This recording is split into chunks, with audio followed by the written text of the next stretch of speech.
Zakat ini adalah syukur harta, rezeki yang telah diberikan Allah Subhanahu wa taala. Sebagai bentuk rasa syukur kita kepada Allah Subhanahu wa taala, kita membayar zakat atas rezeki yang telah diberikan Allah Subhanahu wa taala. Ya, sebagai bentuk kesehatan badan anggota tubuh yang diberikan Allah, bentuk syukur kita yaitu dengan menunaikan sholat. Nabi Muhammad juga ketika ditanya Sayyidah Aisyah karena selalu sholat malam, kata Sayyidah Aisyah, ya Rasulullah, bukankah dosamu telah dihapuskan Allah, dosa yang telah lampau maupun dosa yang akan datang? Jawab Nabi, afala akumu abdan syakura, tidak patutkah, tidak pantaskah aku menjadi hamba yang mensyukuri? Sebagai bentuk rasa syukur seorang hamba kepada Allah Subhanahu wa taala yaitu menjalankan perintah Allah Subhanahu wa taala. Wa qala ta'ala inna sholata tanha 'anil fahsya'i wal munkar. Kemudian dilanjutkan firman Allah, sesungguhnya salat mencegah 'anil fahsya' dari perbuatan fahish, wal munkar dan perbuatan munkar. Nah, salat ini mencegah seseorang dari perbuatan maksiat. Bisa mencegah seseorang dari perbuatan maksiat. Ini firman Allah Subhanahu wa taala, inna salat tanha 'anil fahsya'i wal munkar. Sesungguhnya salat bisa mencegah seseorang dari perbuatan fahish dan kemungkaran. Jadi intinya Pak, kalau seandainya ada seseorang tak bisa meninggalkan maksiat, susah meninggalkan maksiat, ya mungkin karena kecanduan atau masih imannya belum kuat, masih susah meninggalkan, baru sehari balik lagi. Ya, mau meninggalkan lagi, sudah niat mau meninggalkan balik lagi. Yang pertama yang harus dipegang orang tersebut adalah sholatnya. Ya. Jangan salah banyak anggapannya para orang-orang modern ngomong saya ini mau menghadap Allah itu malu karena banyak dosa. Salah, kayak gini tambah jauh dari Allah Subhanahu wa taala. Ya, walaupun kita banyak dosa tetap kita sholat. Ya. Namanya manusia pasti sumiyal insan dikahrotul khata wal nisyan. Dinamakan manusia karena banyak salah dan lupanya. Ya, namanya manusia banyak salah dan dosa dan lupanya. Ya, jadi seburuk apa kelakuan kita, yang pertama jangan tinggalkan sholat. Ya, sholat kunci pertama amal ibadah. Ya. Seburuk apa kelakuan kita, jangan pernah meninggalkan sholat. Sholat 5 waktu itu jangan pernah ditinggalkan. Nanti insya Allah dari waktu sholat ini yang akan membawa kita kepada kebaikan. Mungkin untuk pertama-tama sekarang kita susah masih meninggalkan, tapi kalau kita jaga sholat kita dengan baik, insya Allah sholat ini yang akan berubah kita. Jadi yang pertama sholatnya dulu, karena sholat ini kunci dari segala ibadah. Kunci dari segala ibadah itu sholat. Awal ma yuhasabu bihi abdu yaumil qiyamah as-sholat. Yang pertama kali dihisab Allah SWT itu sholat. Kalau sholatnya bagus, maka semua amalnya pun akan menjadi bagus. Sholatnya buruk, sholatnya tidak bagus, maka semua amalnya pun jadi tidak bagus. Wa qala ta'ala hafizu 'ala sholawati wa sholatul wusta wa qumu lillahi qanitin. Hafizu 'ala sholawati wa sholatul wusta. Jagalah 'ala sholawati, sholat-sholat 5 waktu, sholat 5 waktu yang telah diperintahkan Allah Subhanahu wa taala, kemudian telah dikhususkan Allah Subhanahu wa taala sholatul wusta. Sholat wusta ini khilaf di antara penafsir. Ada yang menyebutkan sholat wusta ini sholat subuh. Ada yang menyebutkan juga sholat wusta ini sholat asar. Antara sholat subuh dan sholat asar. Sholat wusta ini memiliki keistimewaan lebih daripada sholat yang lain. Pahalanya lebih besar. Sholat wusta. Ada yang bilang sholat asar, ada yang bilang sholat subuh. Nah, ada yang bilang sholat subuh karena subuh itu berat tamunya, jadi pahalanya lebih besar. Ada yang bilang sholat asar karena asar waktu asarnya kadang juga waktu lagi malas-malasnya, kadang juga lagi sibuk-sibuknya, jadi berat mau berjamaah sholat wusta. Wa qumu lillahi qanitin. Kemudian dirikanlah dalam keadaan taat kepada Allah Subhanahu wa taala. Wa qala ta'ala fastabiqul khairat. Kemudian Allah Subhanahu wa taala berfirman juga di surat Al-Baqarah, fastabiqul khairat, berlomba-lomba dalam kebaikan. Jika melihat teman kita ada yang lebih baik, kita harus baik juga, lebih baik daripada dia. Namanya ini ghirah, bukan hasud dan bukan dengki, tapi ghirah. Kita melihat teman kita ibadahnya lebih bagus, ibadahnya lebih baik, kita harus iri sama dia. Iri, ibadah saya harus lebih baik ibadah saya harus lebih bagus daripada dia. Ini ghirah, beda dengan hasud. Kalau hasud itu iri dengan kelebihan orang, tapi dia pengen kelebihan orang itu hilang. Itu namanya hasud. Ya, seperti melihat orang yang banyak harta, kaya, kadang kita iri dengan banyak harta, pengen juga. Ya. Beda kalau kita irinya ini banyak harta. Ya, saya juga sebenarnya pengen banyak harta, tapi pengen dia bisa sedekah. Ya, bukan karena hartanya, tapi pengen sedekahnya. Nah, ini namanya ghirah. Ya. Masalah amal ibadah itu bagus kalau kita ghirah. Ya, melihat orang yang dapat ibadahnya baik, kita harus iri kepada dia. Kita harus ibadah kita harus lebih daripada dia. Fastabiqul khairat. Memang diperintahkan selalu berlomba-lomba untuk beramal baik. Wa an Ibnu Umar radhiyallahu anhu an Nabi sallallahu alaihi wasallam qala buniyal Islam ala khamsin. Dari Ibnu Umar, anaknya Sayyidina Umar yang bernama Abdullah bin Umar radhiyallahu anhu, semoga Allah meridai keduanya. Ani Nabi sallallahu alaihi wasallam qala buniyal Islam, didirikan, dibentuk, dibangun agama Islam ini atas 5 perkara. Yang pertama, syahadati an la ilaha illallah wa anna Muhammadan Rasulullah. Yang pertama adalah mengucapkan syahadat. Ya. Syahadat yang pertama bagi orang yang di luar Islam, ketika mau masuk Islam ya harus mengucapkan syahadat dulu. Tidak bisa kalau tidak mengucapkan syahadat langsung sholat saja, tidak bisa, harus syahadat dulu.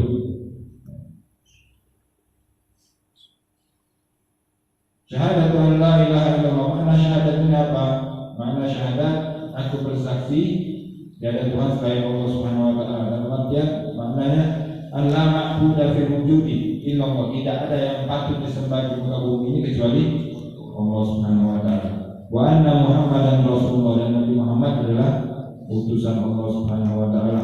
Kita harus meyakini bahwasanya Nabi Muhammad adalah utusan Allah Subhanahu wa taala. Seorang yang lahir dari kecil lahir dalam keadaan iman, lahir dalam keadaan Islam, itu tidak mengucapkan syahadat lagi kalau memang dia lahir dalam keadaan Islam. Tapi diartikan kalau orang yang lahir dalam keadaan Islam, ya, dia harus berpegang dengan keyakinan ini. Dia ada Tuhan yang patut disembah melainkan Allah Subhanahu wa taala, dan Nabi Muhammad adalah meyakini bahwasanya Nabi Muhammad adalah utusan Allah Subhanahu wa taala. Wa iqamus shalah, kemudian mendirikan salat. Syarat yang kedua terbentuknya agama Islam ini, yang kedua adalah dengan mendirikan salat. Kita diperintahkan Allah mendirikan salat 5 waktu. Salat 5 waktu ini kewajiban seorang hamba yang diperintahkan Allah Subhanahu wa taala. Kalau memang banyak, ya sekarang ini banyak orang yang mengamalkan meninggalkan salat itu banyak. Ya. Banyak orang-orang sekarang ini, mungkin di sekitar kita juga ada ya, orang yang meninggalkan sholat. Bahkan ya, karena mereka kayak meninggalkan sholat ini seakan-akan tak dosa lagi sudah, padahal ini yang pertama kali dihisab Allah. Yang dipertanyakan Allah itu sholat dulu. Memang kata Nabi Muhammad ini akhir zaman itu ya, orang dinar mudah khairun min sholatihim. Harta kekayaan itu lebih baik daripada sholatnya. Ya, akhir zaman. Bahkan kata Nabi Muhammad, akan datang akhir zaman orang itu tidak tahu apa itu sholat. Ya. Bertambah tahun itu orang bertambah kurang pengetahuan ilmu dia tentang sholat, kurang. Padahal banyak sekarang yang mengajarkan fikih, yang mengajarkan pelajaran itu banyak, tapi mereka tidak mau dengar. Ya. Akhirnya mereka paham sedikit-sedikit, dengan sedikit-sedikit, yang ditakutkan generasi seterusnya. Generasi seterusnya tambah tidak tahu lagi. Bapaknya tidak tahu, anaknya tambah tidak tahu lagi. Akhirnya tidak ada yang tahu tentang sholat. Tahu sholat itu, tapi tanya sholat subuh berapa rakaat, jawabnya 3 rakaat. Sholat maghrib berapa rakaat, 2 rakaat. Itu sama saja tidak tahu sholat. Bahkan niat sholat aja banyak. Kita pernah ada seorang anak tanya niat sholatnya apa, tidak tahu. Padahal ya sudah orangnya sudah balik, ya sudah besar, tidak masuk di akal. Kalau orang Islam tidak tahu niat sholat itu tidak masuk di akal. Yang pertama adalah mendirikan sholat. Mendirikan sholat ini kewajiban kita yang harus kita lakukan, terus juga sebagai bentuk rasa syukur kita kepada Allah Subhanahu wa taala. Allah Subhanahu wa taala telah menciptakan kita. Al-ata al-insan hina min ad-dahri lam yakun syai'an madhkura. Inna khalaqnal insana min nutfatin amsyajin nabtalihi faja'alnahu samian basira. Allah Subhanahu wa taala, bukankah telah datang kepada manusia zaman waktu yang dimana manusia tidak bisa disebut apa-apa. Dalam artian tidak ada sama sekali. Dulu kita ini tidak ada. Dulu manusia ini kita semua ini tidak usah dulu. Misalnya Anda lahir tahun 91, lahir tahun 91. Sebelum tahun 91 Anda tidak ada. Diciptakan Allah Subhanahu wa taala. Dibentuk dari tidak ada diadakan Allah Subhanahu wa taala. Ini kasih sayang rahmat Allah Subhanahu wa taala kepada kita. Diadakan. Tidak sampai di situ, bukan cuma diadakan saja. Setelah kita diciptakan di dalam kandungan ibu kita, ya Allah Subhanahu wa taala kasih nutrisi, kasih makanan, diurus, diperhatikan Allah Subhanahu wa taala. Dari segumpal mani, kemudian Allah perintahkan mani tadi masuk ke dalam qararul rahim, dalam kandungan ibu, dalam rahim ibu. Kemudian di situ bisa mendapatkan nutrisi, makanan, sampailah dari segumpal daging tumbuhlah anggota tubuh, kemudian diberikan Allah Subhanahu wa taala pendengaran. Waja'alnahu sami'an basira. Kemudian jadikan insan tadi, manusia tadi bisa mendengar dan bisa melihat. Ini nikmat dari Allah Subhanahu wa taala. Jadi nikmat Allah ini terus-menerus datang kepada kita, dari kita dalam kandungan ibu, dari kita diadakan Allah Subhanahu wa taala, itu nikmat Allah terus mengalir kepada kita. Nah, sekarang ini detik ini pun kita selalu mendapatkan nikmat Allah Subhanahu wa taala. Nikmat bisa melihat, nikmat bisa mendengar, nikmat bisa berjalan, nikmat bisa memegang. Semuanya nikmat dari Allah Subhanahu wa taala, nikmat sehat. Alhamdulillah kita juga mendapat nikmat yang paling besar, nikmat iman, nikmat Islam. Sebagai seorang hamba yang telah diberikan begitu banyak oleh Allah Subhanahu wa taala, sudah seharusnya mensyukuri nikmat tersebut, yaitu dengan cara menjaga sholatnya. Minimal menjaga sholatnya, minimal menjaga sholat lima waktu, itu minimal. Lebih bagus lagi ya kayak Rasulullah, selalu sholat malam, sholat tahajud, sebagai bentuk ungkapan rasa syukur dari kepada Allah Subhanahu wa taala. Karena begitu banyak nikmat Allah Subhanahu wa taala. Wa in ta'uddu ni'matallahi la tuhsuha. Kalau kita hitung nikmat Allah ini tidak bakal sanggup menghitungnya, karena saking banyaknya nikmat Allah Subhanahu wa taala yang diberikan kepada hamba-hambanya. Akan tetapi Allah Subhanahu wa taala menyebutkan kita wa qalilun min ibadiy syakur. Tapi sedikit dari hamba-hamba Allah yang mensyukuri nikmat tersebut. Orang yang meninggalkan sholat secara tidak langsung tidak mensyukuri nikmat Allah Subhanahu wa taala. Wa iqamus shalah wa ita'iz zakat, kemudian membayar zakat. Membayar zakat ini sebagai bentuk syukur dari harta yang telah diberikan Allah Subhanahu wa taala kepada kita. Kita syukuri kita telah diberikan kelebihan dari Allah Subhanahu wa taala, diberikan harta, kita bayar, tunaikan zakat. Jangan sampai kekayaan atau harta ini sampai kita lupakan kepada Allah Subhanahu wa taala, sampai membuat kita lupa kepada Allah Subhanahu wa taala dan mau bayar zakat, tidak mau sedekah misalnya. Sedekah memang wajib. Yang penting yang pertama kuncinya zakat dulu. Kalau sedekah itu berlebihan, jadi mau sedekah silakan, lebih bagus. Seperti sholat wajib dulu. Kalau dia mau sholat sunnah jelas lebih bagus. Jangan sampai harta ini membuat kita lupa kepada Allah Subhanahu wa taala. Jadi takutnya kalau harta ini membuat kita lupa kepada Allah Subhanahu wa taala, kita tidak mau bayar zakat, masuk ke dalam Allah. Kalau mana summa yukiru bihi fatahna alaihi abwaaba kulli syai'. Ketika mereka ini bentuk istidraj, istidraj ini orang ini sengaja dikasih kenikmatan oleh Allah Subhanahu wa taala, dilebihkan, dibuangkan hartanya. Jika dia lupa dengan ini pemberian Allah SWT, dia tidak mensyukuri, Allah SWT akan diambil Allah SWT, kemudian orang ini akan disisa Allah SWT. Hisabnya pun akan menjadi panjang, banyak hisabnya di hadapan Allah SWT. Ya. Makin banyak harta, makin banyak hisabnya. Zakat itu apa? Mensucikan. Agar hisab kita juga, kalau kita membayar zakat, hisab kita digampangkan Allah Subhanahu wa taala, dimudahkan Allah Subhanahu wa taala. Kemudian shaum Ramadan, puasa bulan Ramadan. Ya. Puasa bulan Ramadan ini termasuk instruksi umat Nabi Muhammad juga. Kemudian yang terakhir wajib menunaikan ibadah haji bagi yang mampu. Bagi yang mampu wajib menunaikan ibadah haji. Ketika kita punya uang lebih, punya harta, maka kita termasuk orang yang mampu menunaikan ibadah haji. Kita harus menunaikan ibadah haji. Tapi masalahnya sekarang ini ibadah haji ini ngantri susah. Kalau mau cepat kita harus bayarnya mahal banget ya. Tidak harus seperti itu juga.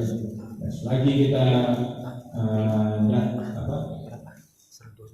kewajiban kita ya harga normal aja sudah. Kita daftar haji, seandainya berangkatnya sampai belum sempat menaikkan ibadah haji karena ngantrinya lama 20 tahun misalnya, ya, akhirnya meninggal duluan. Mudah-mudahan ya orang yang seperti itu mendapatkan pahala haji. Yang penting dia sudah ada tekad untuk menunaikan ibadah haji, hartanya tadi menunaikan untuk menunaikan ibadah haji. Kalau seandainya ada permainan apa misalnya orang bilang, yaitu menanggung dosanya orang itu, ya, yang menanggung dosanya ya orang-orang yang mempermainkan itu. Kalau tidak ada ya, jadi hitungannya orang yang belum punya apa tapi belum bisa berangkat haji karena waktunya ngantrinya lama, ya masih termasuk orang yang belum mampu. Walaupun hartanya sudah ada, tapi untuk berangkatnya tidak bisa. Mau naik apa? Naik motor, naik sepeda, berapa tahun misalnya. Rawahul Bukhari wa Muslim an ghairi wahid min as-sahabah. Wa Nabi Hurairah radhiyallahu anhu qala sami'tu Rasulullah sallallahu alaihi wasallam ara'aytum law anna nahran bi babi ahadikum yaghtasilu fihi kulla yawmin 5 marrat hal yabqa min daranihi shay'un qalu la yabqa min daranihi shay'. Qala fa kadzalika mislu salawatil khams yamhu Allah bihinna al-khataaya. Dari Abi Hurairah radhiyallahu anhu qala sami'tu Rasulullah sallallahu alaihi wasallam yaqul, aku mendengar Rasulullah sallallahu alaihi wasallam bersabda, ara'aytum, apakah apabila kalian ara'aytum law anna naharan, kalau seandainya law anna naharan bi babi ahadikum, di depan pintu rumah kalian ada sungai yang tasilu fihi kulla yaumin, kemudian kalian mandi di situ setiap hari 5 kali, hal yabqa min daranihi syai'un, apakah masih tersisa kotoran di dalam tubuhnya? Ya. Orang yang mandi sehari 5 kali, tak ada kotoran lagi, bersih. Mandi sehari 5 kali ya kecut badan kita, yang putih sampai tidak kelihatan lagi sudah apa, putih kecut, tidak ada kotoran lagi sekali. Mau digesek gimana pun tak keluar kotoran. Lawan dan harus dinabi ahli yang kasiru fihi kulla yawmin 5 marrat hal yabqa min daranihi syai'. Qalu la, kemudian para sahabat menjawab Rasulullah SAW, tidak wahai Rasulullah, kalau seandainya orang tadi mandi 5 kali dalam sehari, tidak akan ada kotoran lagi dalam tubuhnya, debu ya, atau yang lain-lainnya, kotoran lainnya tidak bakal ada kalau dia mandinya sehari 5 kali. Banyak komentar Indonesia. Kalau fakadari kami selawatul khams, dan begitu juga perumpamaan sholat 5 waktu. Yamhullahu bihinna al-khataaya. Dengan sholat 5 waktu Allah Subhanahu wa taala hapuskan dosa-dosa kita. Selain ini kewajiban kita, ya, kewajiban kita memang kewajiban seorang hamba sudah. Walaupun seandainya Allah Subhanahu wa taala tidak ngasih pahala, tidak ngasih apa, tetap kewajiban kita. Ya. Karena kita ini sudah dikasih apa, semuanya sudah dikasih Allah Subhanahu wa taala. Tapi rahmatnya Allah Subhanahu wa taala, Allah kasih pahala, ya. Bahkan Allah kasih kelebihan, sholat 5 waktu ini menghapuskan dosa. dan menghapuskan dosa kita juga. Kita punya dosa, punya kesalahan, dihapuskan oleh sholat lima waktu. Yamhullah bihi minal khotoya, yamhullah bihi minal khotoya. Allah Subhanahu wa taala hapuskan dosa dengan sholat lima waktu tadi. Jadi kalau kita menunaikan sholat dengan baik, menunaikan sholat lima waktu, tidak pernah meninggalkan sholat lima waktu, insya Allah dosa-dosa kita dihapuskan Allah Subhanahu wa taala. Amin. Wa Nabi Hurairah radhiyallahu anhu aidan anna Rasulullah sallallahu alaihi wasallam as-salawatul khamsu wal jumu'atu ila jumu'ati kafaratun lima bainahunna ma lam tushal kabair, ma lam tushal kabair. Salat lima waktu, kemudian antara Jumat ke Jumat yang lainnya kafaratun, penghapus dosa. Jadi antara satu minggu antara Jumat ke Jumat yang lainnya ini menghapus dosa. Dosa-dosa di antara dosa-dosa seminggu sebelumnya dihapuskan Allah Subhanahu wa taala selagi dia tidak melakukan dosa-dosa besar. Dosa-dosa yang dihapuskan Allah Subhanahu wa taala ini bukan dosa-dosa besar, dosa zina, ya, membunuh, itu dosa-dosa besar. Dosa-dosa besar yang dihapuskan Allah Subhanahu wa taala. Yang dihapuskan oleh dosa besar yang harus bertobat kepada Allah Subhanahu wa taala. Namanya kita ini dosa kecil banyak juga mungkin. Kadang kita misalnya tersangka buruk pada orang lain itu ada dosa juga. Banyak mungkin dosa-dosa kita, tapi dengan sholat ini dihapuskan Allah Subhanahu wa taala dosa-dosa kita. Selagi dia tidak melakukan dosa-dosa besar. Kalau dosa berzina atau membunuh yang lainnya, ini harus dengan taubat kepada Allah Subhanahu wa taala, taubat nasuha. Taubat nasuha, taubat yang sebenar-benarnya. Ada beberapa 3 syarat taubat nasuha ini. Yang pertama harus ikhlas dari dzunub, meninggalkan dosa tadi. Yang pertama. Yang kedua, an-nadam, ada penyesalan. Yang ketiga, azam, tekad yang kuat dan mengulangi kemaksiatan tadi. Harus ada tekad yang kuat. Terus dia ngulangin lagi, ya taubat lagi. Ngulangin lagi, taubat lagi. Yang penting ada penyesalan, tapi jangan menggampangkan nanti taubat ya. Ini beda lagi ceritanya.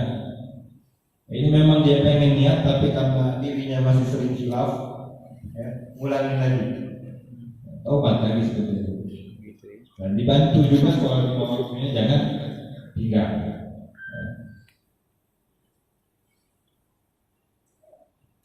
Wa Abdullah bin Mas'ud radhiyallahu anhu qala sa'altu Rasulullah sallallahu alaihi wasallam ayyul amali ahabbu ila Allah taala.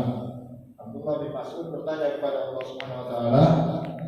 Abdullah bin Mas'ud ini sahabat Nabi, itu badannya kecil kan daripada sahabat yang badannya paling pendek bisa dibilang. Abdullah bin Mas'ud namanya. Radhiyallahu anhu qala sa'altu Rasulullah sallallahu alaihi wasallam. Aku bertanya kepada Rasulullah SAW, ayyul amali ahabbu ila Allah. Amalan apa yang paling dicintai Allah Subhanahu wa taala?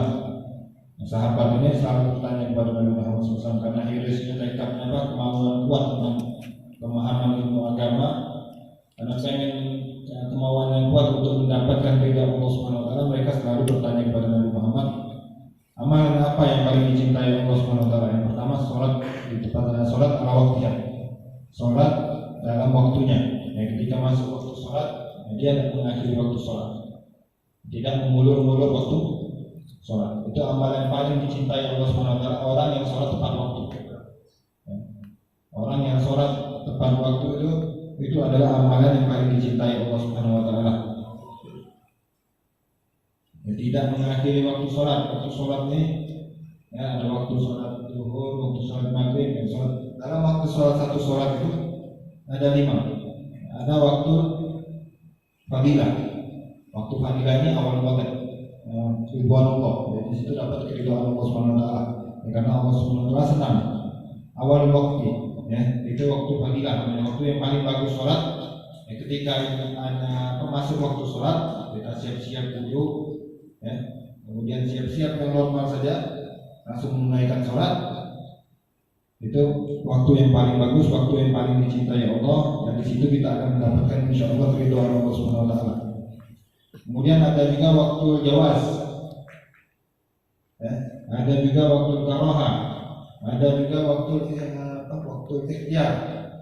Ya, kemudian yang terakhir waktu tahrim, haram. Waktu haram. Nah, waktu haram ini ya bisa waktu yang sudah keluar waktunya, waktu haram yang menunaikan sholat atau sudah di ujung waktu haram untuk menunaikan sholat. Haram menunaikan sholat di waktu tersebut. Ya. Dalam artian sholatnya kodok sudah. Ya sekarang ini banyak orang-orang, banyak, ada beberapa orang, insya Allah banyak, ada beberapa orang itu. Kenapa belum sholat lagi zuhur? Nah, nanti di rumah aja, di kodok aja. Seolah-olah di kodok ini tak dosa kalau sholat itu di kodok dan mengakhiri waktu sholat dengan sengaja itu dosa. Nanti sholat di rumah aja, lagi di jalan misalnya. Sholat zuhurnya nanti aja di rumah, atau sampai di rumah jam 4, jam 6, jam 5 kodok aja sholat zuhurnya, dosa karena mengakhiri sholat itu dosa.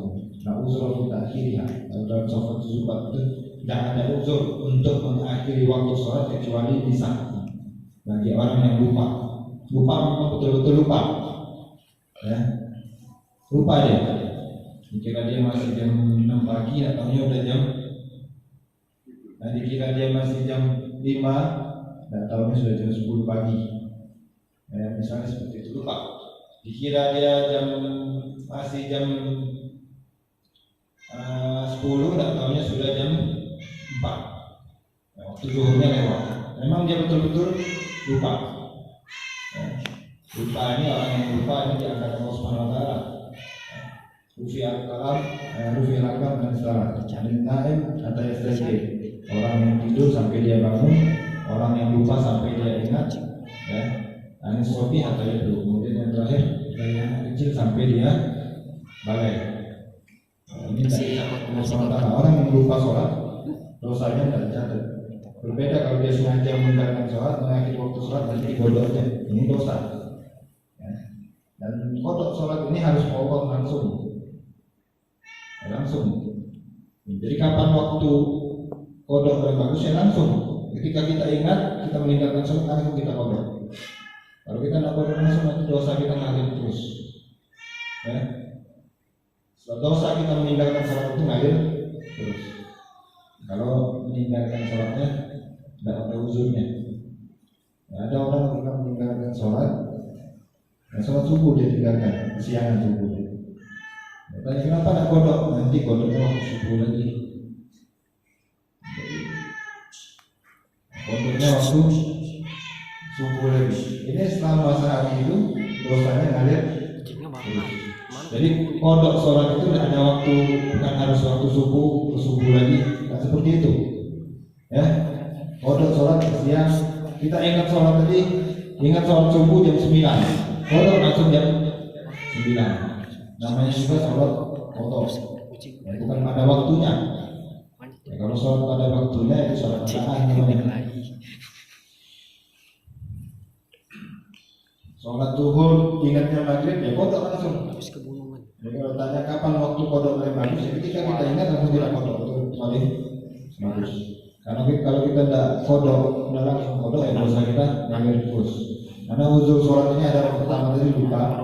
Yang kedua bisa naumin, orang yang tidur karena ketiduran, ya dari jam misalnya tidur pas sebelum zuhur itu biasa jam 9 jam 10 dia tidur, nggak tahu kebablasan sampai jam 5, ya 12 sampai jam 4 zuhurnya ketinggalan.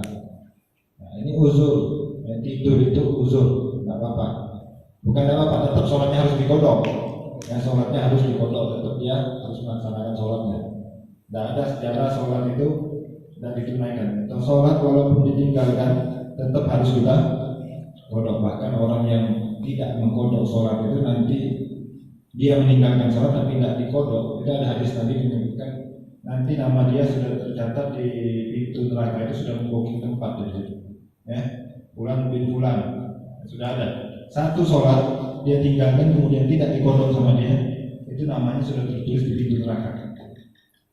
Sudah tertulis di atas pintu neraka. Orang yang meninggalkan sholat kemudian tidak dikodok. Nah, berat hukuman orang yang meninggalkan sholat ini, karena wajar Allah Subhanahu wa taala menghukum orang yang meninggalkan sholat ini berat. Karena kurang apa lagi kasih sayang Allah Subhanahu wa taala. Semuanya kita ini sudah diberi Allah Subhanahu wa taala. Dari tidak ada diadakan Allah Subhanahu wa taala. Jadi kurang apa lagi? Cuma menjalankan sholat 5 waktu malas-malasan. Ya. Sholat 5 waktu masih ditinggalkan. Makanya hukumannya berat orang yang meninggalkan sholat 5 waktu. Lisahin binaumin aw lijamin, bagi orang yang jamak sholat. Jamak sholat ini ketika kita musafir ini perjalanan jauh, itu boleh menjamak dan qashar.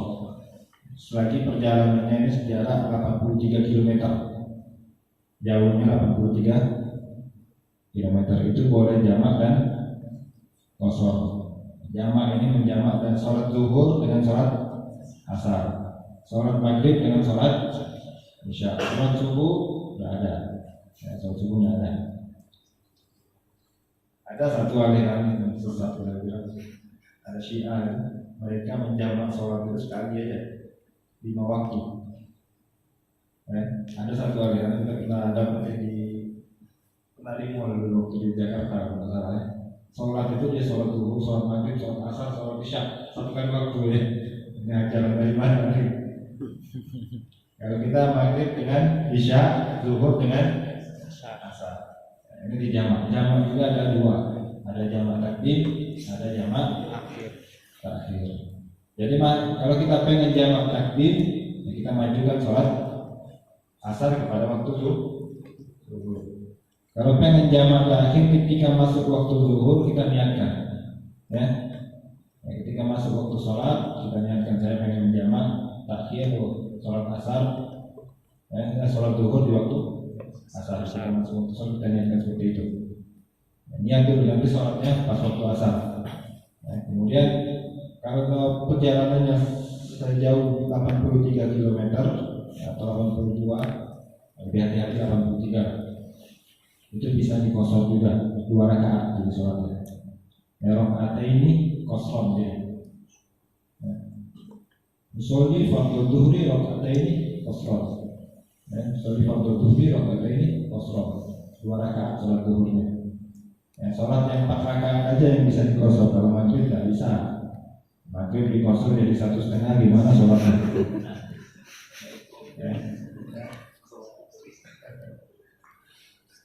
Itu syaratnya perjalanannya harus atau sholatnya sampai ruku aja 1,5. Tidak bisa ya kalau sholat maghrib. Yang boleh dikosor itu sholat rubaiyah, sholat yang 4 rakaat.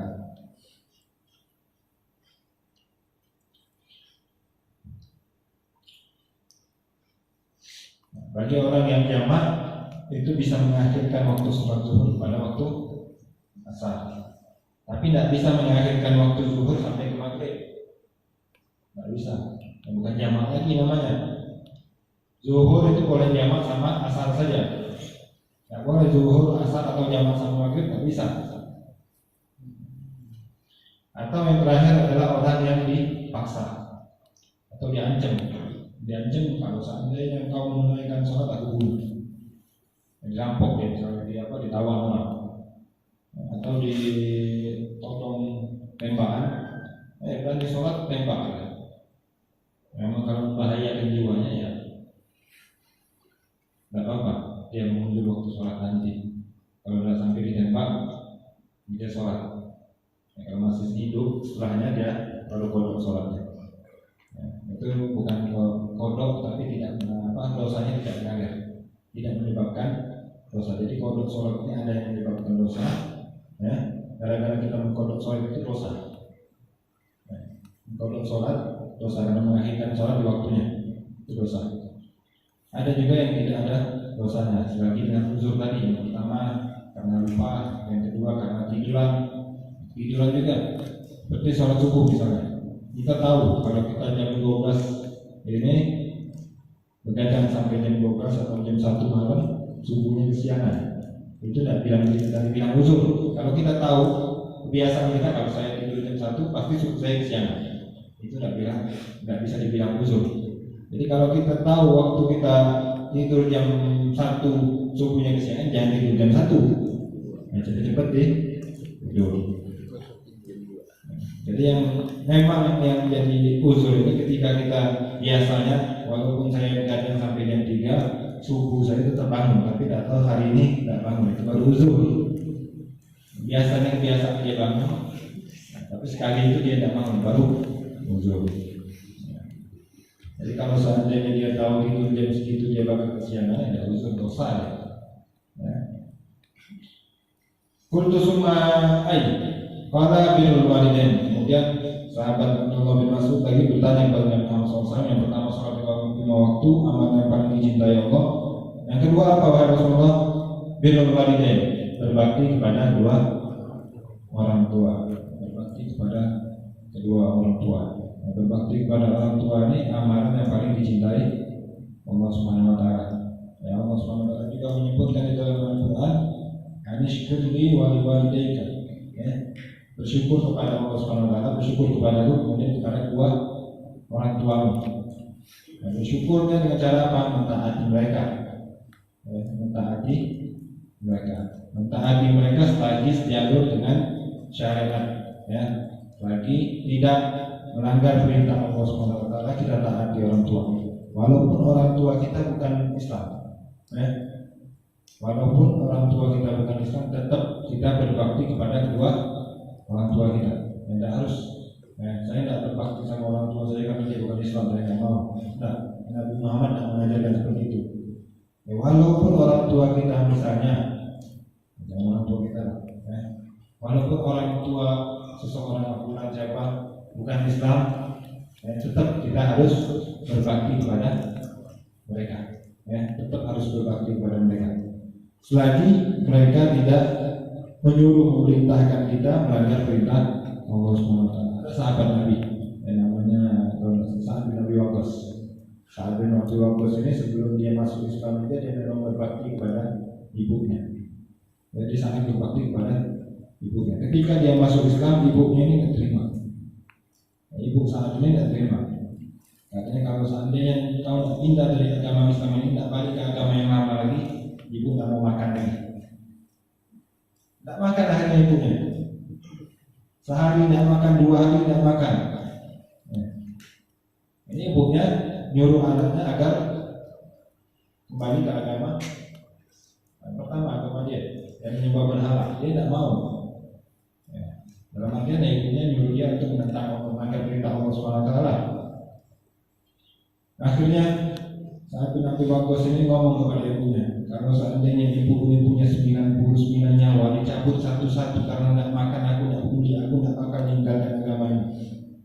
Tegas dia, tidak mau dia meninggalkan agama Islam. Karena apa? La ta'ata li makhluqin fi ma'siyati khaliq. Tidak ada ketaatan bagi makhluk ketika melanggar perintah Allah SWT. Kita mentaati makhluk, yang mentaati seseorang untuk melanggar perintah Allah itu tidak boleh. Tidak ada sejarahnya seperti itu. Ya, ada orang yang merintahkan kita untuk jangan sholat, jangan ini, tidak bisa. Tidak boleh makhluk itu taat, manusia taat kepada orang lain untuk melanggar perintah Allah SWT. Jadi saat Nabi Waqqas dia tegas, walaupun ibu punya 99 nyawa, satu-satu dicabut Allah SWT, aku tidak bakal meninggalkan agama Islam ini.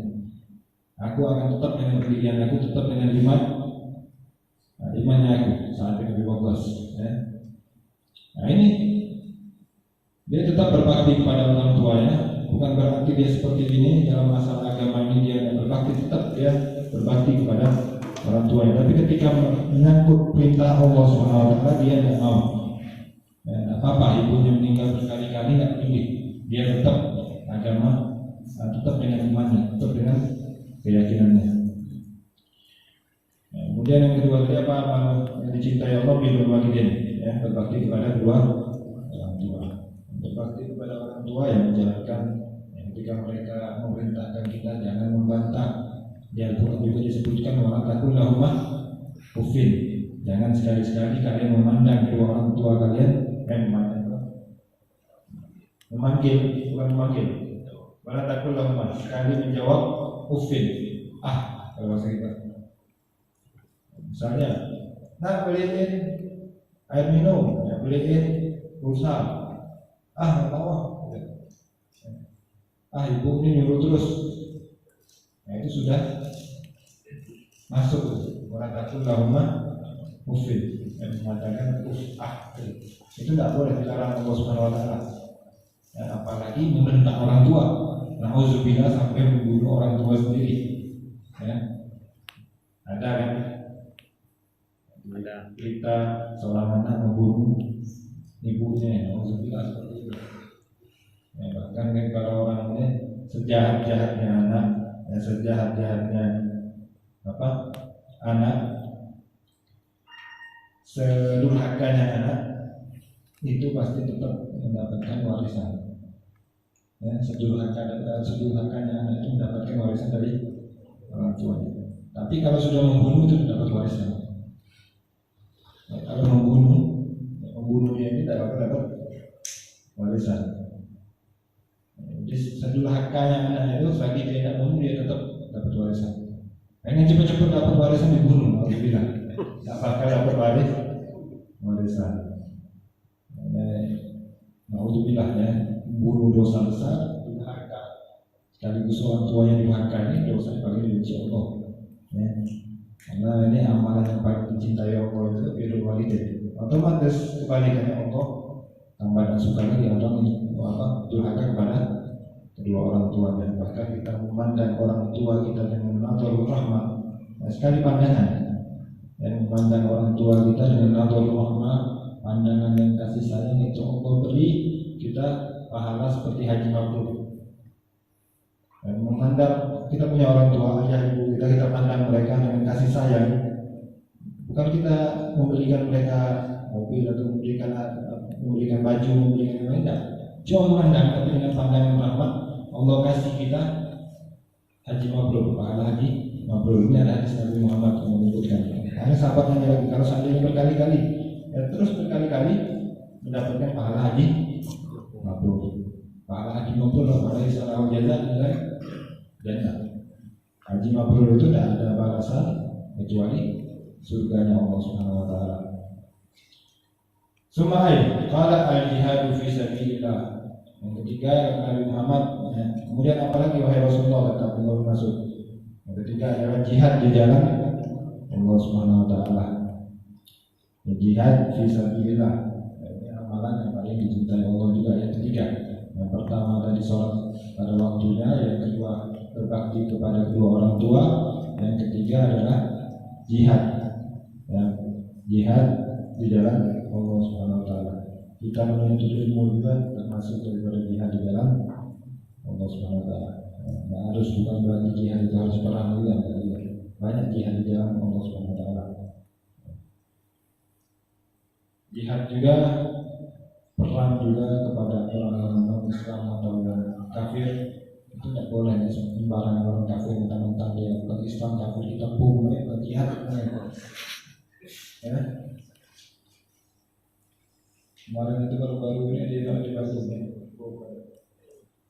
tidak tahu itu fitnah atau gimana, tidak tahu. Ya, tapi yang dibom korbannya muslim lagi, gimana mau jihad ya? Ya, jihad di jalan Allah kafir yang memang kafir ini sudah mendapat sudah layak, sudah memenuhi syarat untuk diperangi. Nah, kafir yang memang memenuhi syarat untuk diperangi, kafir harbi namanya. Kafir itu ada kafir harbi, ada kafir zimmi, ada kafir mu'ahid, ada kafir mu'amman. Yang boleh perangi cuma satu aja. Yang tiga ini tidak boleh. Di Indonesia ini insya Allah tidak ada kafir harbi. Ya, mungkin ada satu dua yang sudah menghina Islam itu masuk kafir harbi, dan menghina Allah Subhanahu Wa Taala masuk kafir harbi. Ya, tapi kalau mereka tidak ganggu dan musuh agama kita, tidak boleh kita ganggu mereka. Ya, bahkan Nabi Muhammad ada demikian, Nabi Muhammad ganggu ini sama kayak ganggu Nabi Muhammad. Ya.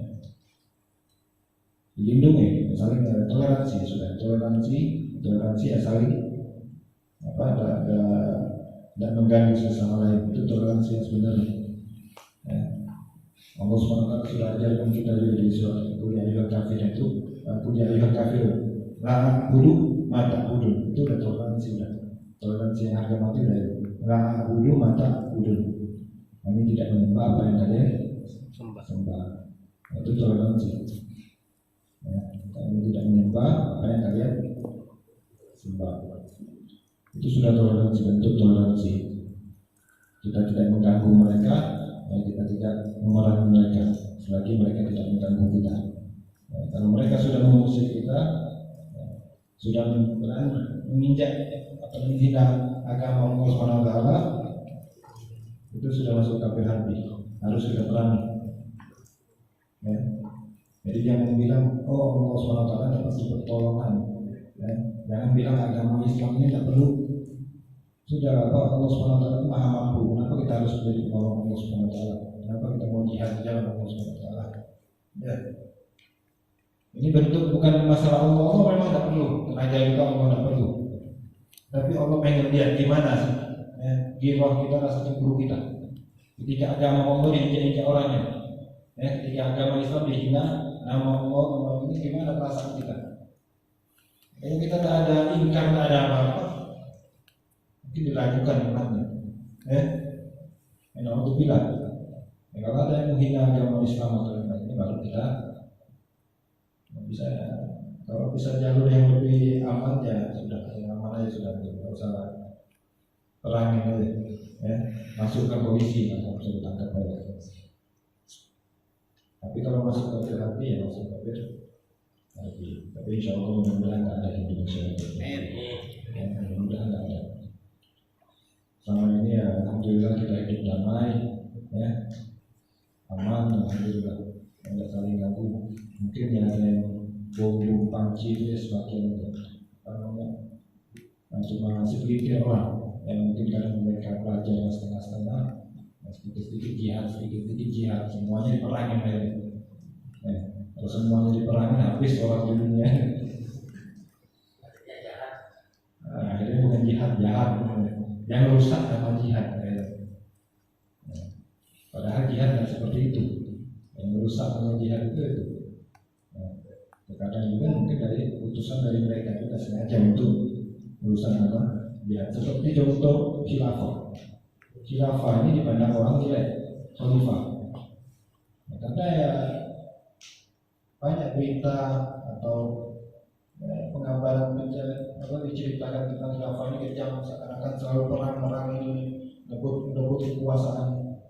Padahal khilafah ini memegang teguh ajaran Nabi Muhammad SAW. Bahkan nanti di akhir zaman bakal kembali lagi zaman khilafah. Ya, bahkan dipimpin satu orang. Islam ini bahkan dipimpin satu orang lagi. Dipimpin oleh Syekh Imam Mahdi. Kalau sudah dipimpin satu orang, insya Allah kan sama masuk. Tidak ada harus itu akan dipimpin. Kalau saya zaman Imam Mahdi, zaman Sultan Abdul Hamid. Sultan Abdul Hamid II itu Palestina itu tidak bisa diganti seperti sekarang ini. Orang Yahudi mau sewa tempat, mau tempat ini tidak dikasih sama sekali. Nggak pakai Abdul Hamid. Tapi semenjak dia itu akhirnya sudah sekarang ke mana? Tanah Palestina itu cuma di jalur Gaza. Nah, itu sudah dikuasai. Kita cari Google itu tidak ada Palestina. Yang keluar Israel. Nah, itu negaranya Israel. Negara Palestina sudah dihilangkan. Zaman Khalifah kalendernya ada. Jadi bersatu memang dipimpin satu khalifah, satu pemimpin itu bersatu. Islam ini dipimpin satu pemimpin. Satu negara Islam atau negara yang lain semuanya ikut bantu. Satu sakit semuanya ikut sakit juga. Tidak mau saudaranya diganggu. Nah, itu zaman khilafah. Tapi kadang sekarang ini khilafah itu kan dipandang gelap. Karena ada sebagian orang yang sampar pengen mendirikan khilafah, nggak tahu siapa yang diangkat khalifahnya. Ya. Khalifah ini lagi angkat. Kadang dari orang-orang yang seperti itu juga merusak khilafahnya juga. Tapi tetap jangan kita menganggap khilafah ini tidak gara-gara sekelompok orang yang membuat pandangan tentang khilafah ini tidak yang tertentu.